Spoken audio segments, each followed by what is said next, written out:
Cheating death. A Clearwater woman survived the most horrific experience you can imagine. She was nearly stabbed to death by her boyfriend, her ex-boyfriend. This domestic violence victim is a survivor, though, and she shared her story with News Channel 8's Melissa Marino, who joins us now to tell us more about that meeting. Melissa Domehill, she believes that not one miracle, but several miracles kept her alive, and those miracles continue to guide her life 5 years later. Melissa Domehill has an infectious smile and an incredible story of survival to tell. As I felt myself drifting is when I said my final prayer. I said, okay, God, if this is your will, please forgive me for my sins and take me to heaven. And at that moment, a spotlight shined on me. We actually had Melissa die before our eyes a couple times that night, but with massive blood transfusion, the care of a lot of people and the help of a team, we were able to resuscitate Melissa. 5 years ago, Melissa lived through a night of terror at the hands of somebody she once loved, her ex-boyfriend, and he stabbed her 32 times. You can see the cuts and slices all over her face. It was so bad, her eyelids turned black and blue from the savage attack. He moved the knife to the front, and it was in the side of my face here. And it actually wasn't until this one hit the side of my face that I even knew what was happening. And that is when my mouth filled with blood, and I started just, gurgling on my own blood. It's the miracle she experienced after the brutal attack that will give you chills. I was able to stand up and start walking. And I remember thinking, how am I walking?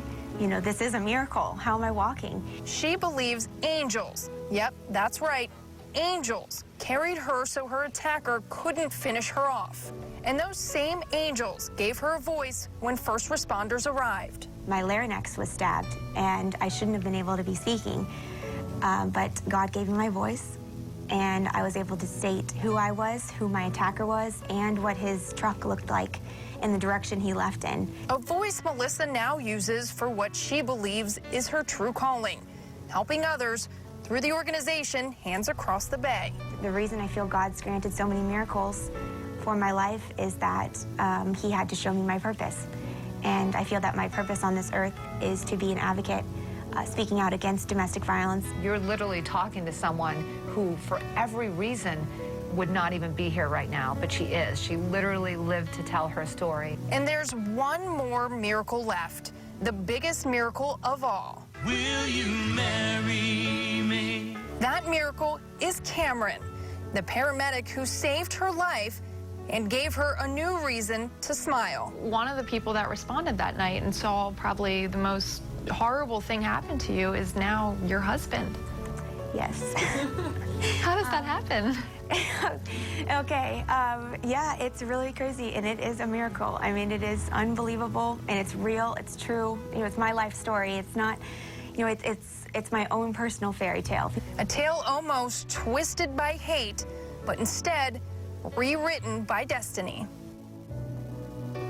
Well, such a happy ending out of one of the most horrifying experiences one can even imagine. And what an inspiration she is. She's a beautiful woman today. And what a difference. I mean, that picture you're showing after the attack and the way she looks today, it's amazing. Gosh, right? Not only was she hurt physically and emotionally, as you can imagine, she even had a stroke. Half of her face was paralyzed, but yet another miracle, she can smile today, and it is gorgeous. Well, we're glad to hear her report, see that she's doing well. Thank you, Melissa. And exclusively on WFLA.com, Melissa Dome shares how nearly dying changed her life. Plus, we'll have more links there to more stories of people who cheated death.